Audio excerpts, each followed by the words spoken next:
Que croyez-vous qu'il se passe la nuit tombée dans les musées? L'auteure-illustratrice Isabelle Simler nous brodera une histoire merveilleuse pour l'imaginaire avec Cette nuit-là au musée aux éditions courtes et longues. S'inspirant du véritable musée des confluences de la ville de Lyon, Isabelle Simler rendra une visite nocturne extrêmement vivante au musée. Il n'y aura pas de visiteurs puisqu'ils seront partis depuis longtemps, les portes seront closes, les lumières éteintes et les objets collectionnés sortiront alors des vitrines, les animaux empaillés de leurs emplacements. Leur escapade les conduira à une petite fête spontanée près de la piscine, et ce jusqu'au petit matin. Auront-ils le temps de revenir parfaitement à leur place, même épuisés, avant qu'une nouvelle visite diurne ne commence? Ça sera à constater. On vous donne déjà notre avis. Alors déjà, on l'a aimé, évidemment. Et on ne peut évidemment pas s'empêcher de penser au film familial à succès Une nuit au musée de Shawn Levy, au regard du titre d'une part, bien entendu, mais pas que, puisque la nuit venue, à l'identique, les choses viendront à prendre vie dans ce musée. Contrairement au film, rien n'y sera hostile, c'est une véritable récréation imaginée par l'auteure-illustratrice Isabelle Simler. Il y a peut-être de la commande de la part du musée des Confluences, là derrière, mais l'auteur ne rognera pas sur son talent d'enchanteresse en sublimant d'une même qualité que sur ses albums, avec son sens lumineux du trait et celui de la couleur. Elle célébrera comme le fait le musée des Confluences et nous découvrirons l'immense compétence du lieu de conservation de la ville de Lyon.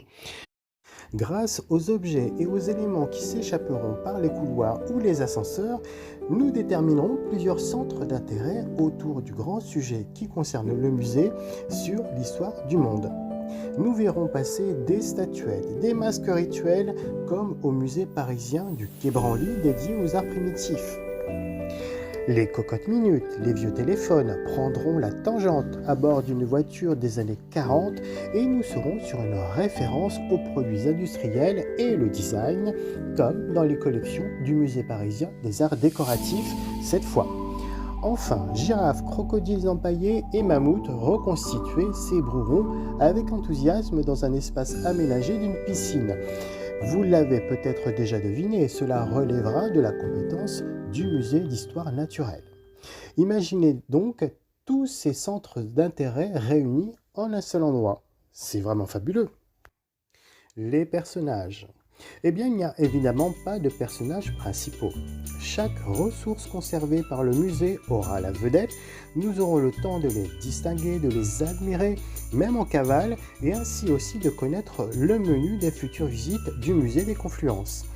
Tellement de choses à découvrir, à voir, à remettre dans le temps, à cerner dans son espace d'origine. Nous serons des petits découvreurs.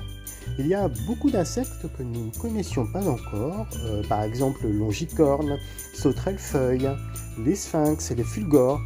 Et du côté des gros os, des personnages témoigneront de la présence d'animaux aujourd'hui disparus, comme les mammouths évidemment, mais aussi l'oiseau dodo. Nous alternerons entre action, avec le fil de fiction, et planches de présentation à la manière d'un documentaire, comme aussi les éléments pourraient être présentés au musée. Le ton, l'ambiance de l'histoire. C'est un papillon, un citron de Provence qui va jouer les fées clochettes et réveiller, faire voler les collections hors des boîtes et des vitrines. C'est tout simplement magique. Le réveil des collections apportera un brin d'humour avec cet effet du merveilleux. Imaginez la reconstitution d'un dinosaure prenant l'ascenseur avec l'ibis et le chameau. Il y a de la bizarrerie à mélanger les collections, les objets, les pierres avec les animaux, mais c'est une nuit de fête et tout le monde dansera avec tout le monde jusqu'au petit matin.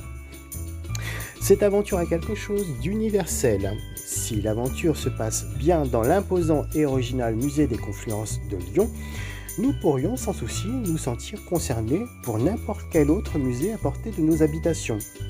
Les premières illustrations à la fermeture du bâtiment nous rappelleront où nous sommes, un temple de la culture et de la conservation de l'histoire du monde.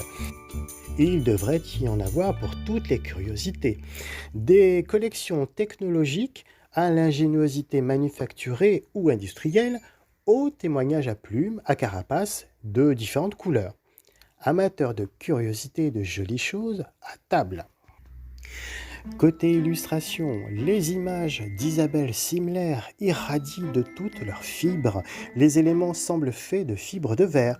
Cette stylisation propre à l'artiste permettra de soutenir la magie présente sur cette nuit au musée.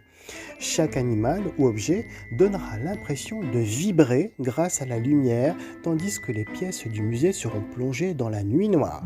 Les différentes vues recréées en contre-plongée depuis les escaliers tournants, des escalators mécaniques, depuis les toits, nous ferons visiter le bâtiment et ses étages.